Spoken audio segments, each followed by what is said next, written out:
Have you ever had a day like this? You definitely slept for over 8 hours last night. You spent the entire weekend being one with your sofa, binge-watching Netflix and resting. But the moment you open your eyes on Monday morning, your body feels incredibly heavy, as if wet sandbags are tied to your entire limbs. You go to the doctor thinking, "Am I sick?" But the doctor just tells you that you're tired and should get some rest. However, you already know. You know this isn't just simple fatigue.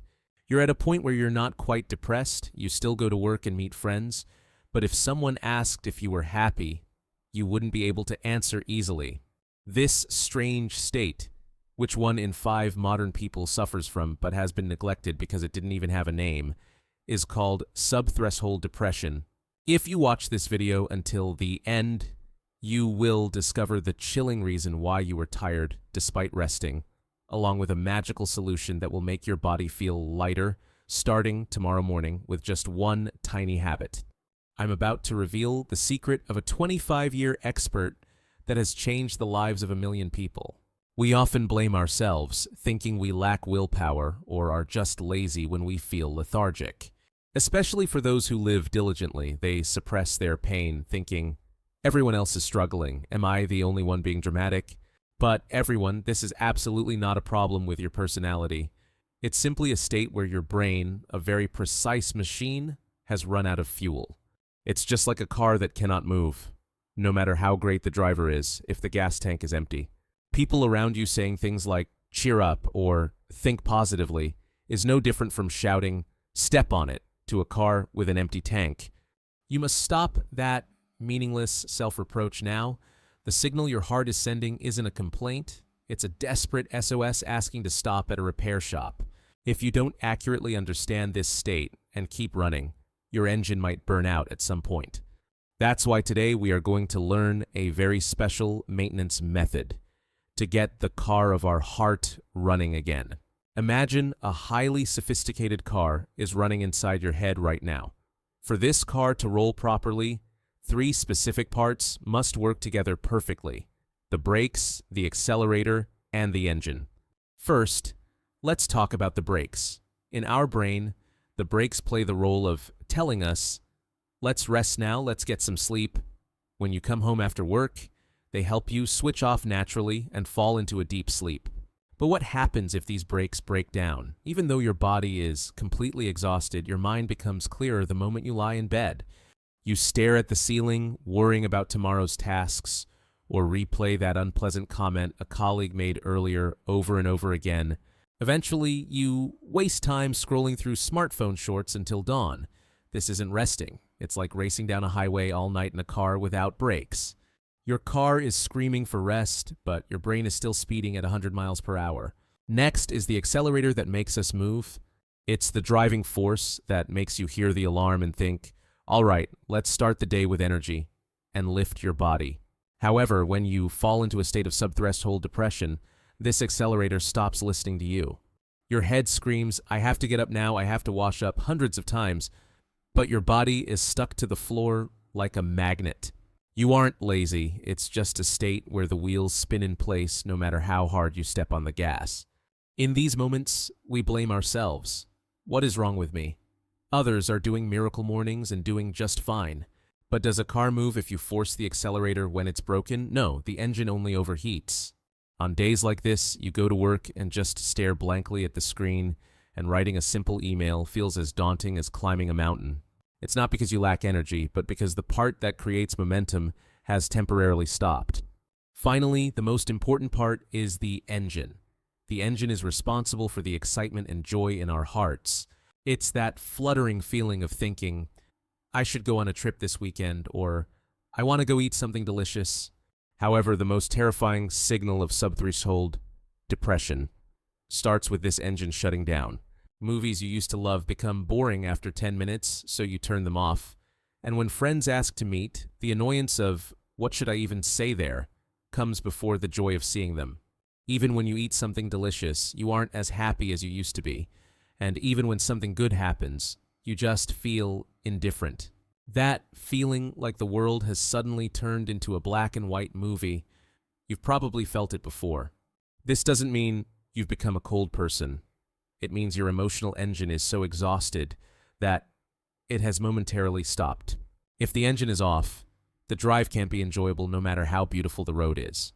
The reason these three parts cause trouble at the same time is simple. The fuel has run out. It's not because you have a bad personality or lack ability. You just forgot to stop by the gas station because you were running too hard. It's the result of ignoring the warning lights and thinking, I can just go a little further. Now, we need to take this car to the repair shop, but there is one thing you must be careful about here. If you suddenly slam on the accelerator to try and run again, the car will break down completely. You have to fill the fuel, fix the brakes, and then step on the accelerator for the engine to come back to life. This order is truly important. From now on, just follow the very small and easy steps I'm about to tell you. You don't even need much strength. Just a very tiny change is enough. Now it's time to refuel the car of your heart. The first step is the most basic fuel, sleep and food. Did you think, wait, it's just sleep and eating? But this isn't a matter of willpower. It's a physical matter of survival. This fuel shortage is even more serious in cultures where we survive on a cup of coffee and stay busy all day. Please make one promise starting today. Make your bed a sacred sanctuary for sleep only. We usually lie in bed checking Instagram or work emails. Then our brain starts to mistake the bed for a place for worrying and working. If you can't fall asleep within 15 minutes of lying down, just get out and go to the living room. Sit on the sofa and zone out, then go back to bed only when you feel truly sleepy. If you do this for just 3 days, you'll experience the miracle of your eyelids getting heavy the moment you hit the pillow. Also, make sure to have 1 bite of protein in the morning, 1 egg, or a cup of yogurt. This becomes the precious raw material that builds your brain's parts. The second step is fixing those broken brakes. When you spend all day in a state of tension, your shoulders are always hiked up toward your ears. There's a magical way to apply the brakes in just 5 seconds. It's a breathing technique called physiological sighing. You take a very short double inhale through your nose, inhale, inhale, and then a long exhale through your mouth. Shall we try it together right now? Inhale, inhale, and a long exhale. How does it feel? Even doing it once, you can feel your tense shoulders drop. Try it just 5 times in the subway on your way home or right before an important meeting. It relaxes your body much faster than 10 minutes of meditation. And don't force yourself to go on long trips or wander through crowded malls on weekends. To your brain, that's also a huge energy drain. True rest is about reducing stimulation. Moving your phone far away and just staring out the window or closing your eyes for 5 minutes, that is the most perfect maintenance time. The third step is practicing stepping on the accelerator very gently. The key here is that you must never wait until you feel motivated. Our brain creates the hormone for motivation only after we move first. But don't set grand goals like, I'll go jogging for an hour tomorrow. That's reckless, like trying to race on a highway when your fuel tank is barely 1/10 full. Instead, start with kicking off the covers. The moment you wake up in the morning, don't think. Just kick those covers off with your feet. That tiny movement sends a signal to your brain, oh, the accelerator is working a bit now. Since you kicked the covers, you'll wash your face. And since you washed your face, you'll get dressed. As you knock down these small dominoes one by one, you'll eventually find the strength to open the front door and go outside. Remember, the accelerator isn't something you floor all at once. You build speed by gently tapping it. Now we've reached the final stage. It's time to fire up your engine again. If you've filled the fuel and fixed the brakes and accelerator, your engine is likely ready to start on its own without being forced. But if you still feel an empty void in a corner of your heart, pull out a piece of paper right now. For just 15 minutes, pour out the thoughts that haunt you and the heavy emotions you couldn't tell anyone, without any filters. It doesn't have to be perfect sentences, and spelling doesn't matter. Just by dragging those worries that were spinning in your head out onto paper, your brain begins to categorize them into the processed box. Repeat this for just 4 days. The moment you close that notebook, the leaden weight that was pressing down on your shoulders will feel miraculously lighter. Everyone, there is one thing you must remember. A running engine doesn't mean you've achieved massive success or suddenly became a bubbly person. It's the moment when a song you love randomly plays on the radio on your way home and you find yourself tapping your toes. It's the moment when the first sentence of a book you picked up at the store strikes a chord and makes you smile. That is the evidence that your engine is coming back to life. Don't try to fit the mold of what others expect of you. If you put in the fake fuel of other people's expectations, the engine will break down again. Find those tiny moments that make your eyes sparkle, even if just for a second. It could be a small hobby or just a cup of coffee with a scent you love. The state of subthreshold depression we discussed today didn't happen because you are weak.